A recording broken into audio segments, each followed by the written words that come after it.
အားလုံးပဲမင်္ဂလာပါဒီနေ့ကတော့အိတ်စဲမှာအိတ်လွတ်အကြောင်းလေးပြပြပေးပါမယ်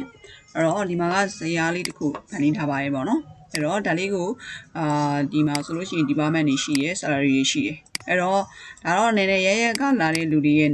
ပေါ့နော်နာမည်တွေပေါ့နော်သူတို့ရဲ့နေထိုင်တဲ့နေရာတွေနဲ့ထည့်ပေးထားတယ်ပြီး ID ကုံလေးတွေလည်းသူတို့ကိုသတ်မှတ်ပေးထားပါတယ်ပြီးသွားလို့ရှိရင်တော့ဒါလေးတွေအကုန်လုံးကိုဘောင်လေးခတ်ပေးလိုက်မယ်ပေါ့ပေါင်လေးတစ်ခုတက်ပေးလိုက်မယ်နော်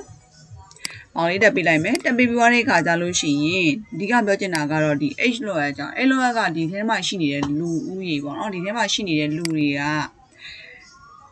ID နံပါတ်ထည့်လိုက်တာနဲ့သူတို့ရဲ့အကြောင်းသူတို့ရဲ့လာတာလေးပေါ့နော်ဒီ ID နံပါတ်ကိုရိုက်လိုက်တာနဲ့ဒီဟာလေးနောက်ကနေပြီးတန်းစီပြီးထွက်ကျင်တာဒါကတော့ဥမာပေးတာဖြစ်တယ်လူကတော့9ယောက်လောက်ထားတာပါအဲ့တော့လူတွေအများကြီးထဲမှာကြာလို့ရှိရင်ဘယ်သူက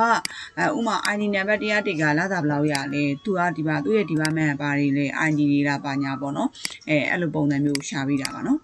အဲ့တော့အဲ့လိုအလေးနဲ့တက်ပေးမယ်နော်အဲ့တော့အိတ်လွှားနဲ့တက်မယ်ဆိုလို့ရှိရင်တော့အရင်ဆုံးဒီဟာလေးပေါ့ဒါလေးကို copy ကူးထားလိုက်မယ် copy ကူးပြီးတော့ကိုထားခြင်းနေရာလေးမှာပေါ့နော်ကိုထားခြင်းနေရာလေးမှာတစ်ချက်ထားလိုက်မယ်ပြီးရင်ဒါလေးကိုလည်းပေါင်လေးခတ်ပေးလိုက်မယ်ဒါလေးကိုပေါင်လေးခတ်ပေးလိုက်ပါမယ်ပေါင်လေးခတ်မယ်အဲ့တော့ဒီမှာ131ပေါ့သူရဲ့ ID နံပါတ်ကို